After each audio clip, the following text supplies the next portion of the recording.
Kebangkitan kembali Babilonia 626 sampai 539 sebelum Masehi. Mari kilas balik. Kita menengok sejarah kebangkitan kembali bangsa Babilonia 626 sampai 539 sebelum Masehi. Suku bangsa dari barat disebut sebagai bangsa Kaldea berpindah ke Assyria dan Babilonia sejak tahun 1100 sebelum Masehi. Pada tahun 626 sebelum Masehi, seorang raja Kaldea bernama Nabopolassar mengambil alih kekuasaan, memproklamasikan kemerdekaan Babilonia dan menyingkirkan kekuasaan orang Assyria. Nabopolassar kemudian mengalahkan orang Assyria pada tahun 612 sebelum Masehi. Nebukadnezar anaknya kemudian mengusir orang Mesir dan merebut wilayah Suriah. Nebukadnezar adalah salah satu raja Babilonia yang terkenal. Ia mulai berkuasa sekitar tahun 605 sebelum Masehi.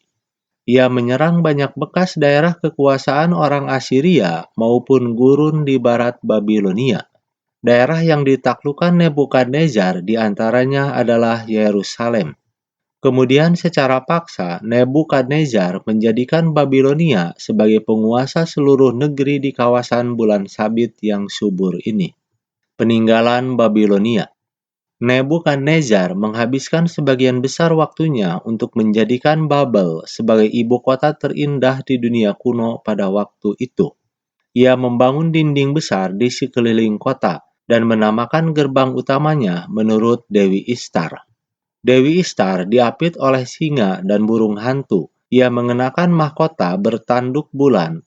Dewi Ishtar merupakan dewi utama bangsa Babilonia. Nebukadnezar juga membangun taman gantung, yaitu taman yang berada di atas kota. Selain itu, ia juga membangun jembatan besar di atas sungai Eufrat. Dan yang paling monumental adalah pembangunan zigurat raksasa yang dinamai Kuil Marduk atau Bal, Menara Babel. Nebukadnezar membangun istana yang megah serta membangun berbagai kota indah. Dalam bidang kepercayaan, Nebukadnezar mendorong pemujaan terhadap Dewa Marduk dan berusaha menghidupkan kembali kerajaan Babilonia dan Sumeria kuno. Bangsa Babilonia merupakan bangsa pelaut, mendiami daerah sungai Eufrat yang letaknya sangat strategis sebagai jalur perdagangan darat dari Asia menuju barat. Kapal-kapal yang terbuat dari buluh besar dibangun untuk dapat berlayar hingga ke India dan Afrika Timur. Nebukadnezar memerintah selama lebih dari 40 tahun. Namun pada beberapa tahun terakhir kekuasaannya, Nebukadnezar diyakini menderita gangguan jiwa. Babylon, kota yang megah. Sejarawan Yunani Herodotus melukiskan Babylon sebagai kota terindah di dunia. Kota yang dibangun Nebukadnezar ini terdapat berbagai kuil, istana, jalan, dinding, gerbang dan jembatan baru yang melintasi sungai Eufrat. Kuil Marduk atau Bal, sebuah zigurat bergaya Sumeria, memiliki bangunan yang amat tinggi, dikenal sebagai Menara Babel. Orang Yunani menempatkan taman gantung sebagai salah satu keajaiban di dunia kuno. Babylon merupakan kota metropolis pada zamannya. Kota ini memasok beragam barang bagi orang Yunani, India, Persia, dan Mesir. Kemerosotan dan kemunduran Babilonia. Setelah Nebukadnezar wafat, kerajaan Babilonia hanya bertahan selama 6 tahun. Anaknya, Awil Marduk, memerintah selama 3 tahun sebelum terbunuh.